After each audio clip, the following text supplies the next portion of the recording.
Basically আপনি যেটা বললেন যে ৮ নাম্বার ব্যাটসম্যান হতে চাই না, কারণ ৮ নাম্বারে ব্যাটিং করা অনেক প্রেশার। কারণ ওইখানে আপনি দেখেন টিমের অনেক সিচুয়েশনে এরকম থাকে যে টিম অনেক ভালো খেলেছে, তারপরে ৮ নাম্বারে আমার নামতে হয়। আবার দেখেন এমন সিচুয়েশন থাকে যে টিম সবাই ব্যাটসম্যানরা ফল্ট করেছে, তখন আমার প্রেশারে ব্যাটিং করতে হয়। বাট জিনিসটা ওই ইঙ্গিতে আমি বলেছিলাম যে ৮ নম্বরের সেরা প্লেয়ার হতে চাই না, উপরের দিকের সেরা প্লেয়ার হতে চাই। জিনিসটা আসলে এরকম ছিল। নাজিম, হ্যাঁ, আপনি যেটা বললেন চ্যালেঞ্জিং অবশ্যই থাকবে। ইন্ডিয়ান মাটিতে আমরা এর আগেও টেস্ট খেলেছি, আমাদের বিগত পারফরমেন্স ওই রকম ভালো ছিল না। বাট আমরা এবার একটা কনফিডেন্ট নিয়ে যাচ্ছি। আশা করি যে ওদের যে কন্ডিশনটা আছে আমরা এনজয় করার চেষ্টা করব, আমরা ফাইট দেওয়ার চেষ্টা করব। যখন আমরা ফাইট দিতে পারবো ওদের সাথে, তখনই কিন্তু আমাদের পরে রেজাল্ট আসার চান্স থাকবে।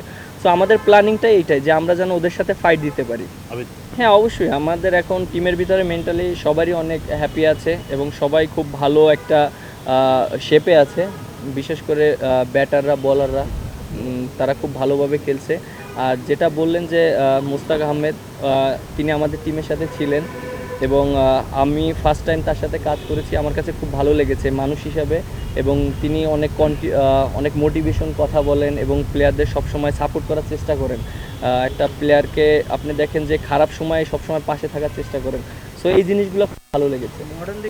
হ্যাঁ, আপনি এই সিচুয়েশনে আপনার মেন্টালি ফ্রি না থাকলে কখনোই আপনি ভালো খেলতে পারবেন না। কারণ আপনি একটা দেখেন যে ক্রিকেট খেলাটা এমন একটা খেলা যে আপনার এখানে ফ্রি থাকাটা খুব ইম্পর্টেন্ট। সব চাপ নিয়ে আপনি একা খেলতে পারবেন না কখনো। সো এর জন্য হেল্প দরকার সবার, টিমের প্লেয়ার থেকে শুরু করে এবং কোচিং স্টাফ থেকে সবার হেল্পটা অনেক ইম্পর্টেন্ট। আপনি একটা জিনিস যেটা বলেন, যেটা আমরা যে সিচুয়েশনটা ঘটেছে এটা সবার জন্য একটা দুঃখজনক ছিল আমাদের দেশের জন্য, এবং আমি মনে করি যে এখন আলহামদুলিল্লাহ অনেকটা স্বাভাবিক হয়েছে। আর আমরা যে সিচুয়েশনে ছিলাম, আমরা প্র্যাকটিসও করেছি ওই রকম সিচুয়েশনে। আমরা হয়তো এক সপ্তাহ প্র্যাকটিস করতে পারিনি দেশের মাটিতে। তারপরে আমরা যখন এরকম সিচুয়েশনে আমরা সিলেটে ছিলাম এবং চিটাগংয়ে ছিলাম, আমরা প্র্যাকটিস করেছি। আপনি যেটা বললেন যে আমাদের এখন তো সামনের দিকে এগিয়ে যাওয়ার সময়, সবাই আশা করি ভালো সময় আসবে। দেখেন, আমি কোনো ট্যুরে যাওয়ার আগে বা স্পেসিফিকভাবে ওইভাবে প্ল্যান করতে পারি না, কারণ এইভাবে প্ল্যান করলে আমার জন্য অনেকই হয়ে যায়, প্রেশার হয়ে যায়। বাট পাকিস্তান সিরিজের আগেও আমি চিন্তা করিনি যে আমি ম্যান অফ দ্য সিরিজ হব। বাট আমার চেষ্টা ছিল যে আমি যেন টিমের জন্য খেলতে পারি, ভালো পারফর্ম করতে পারি।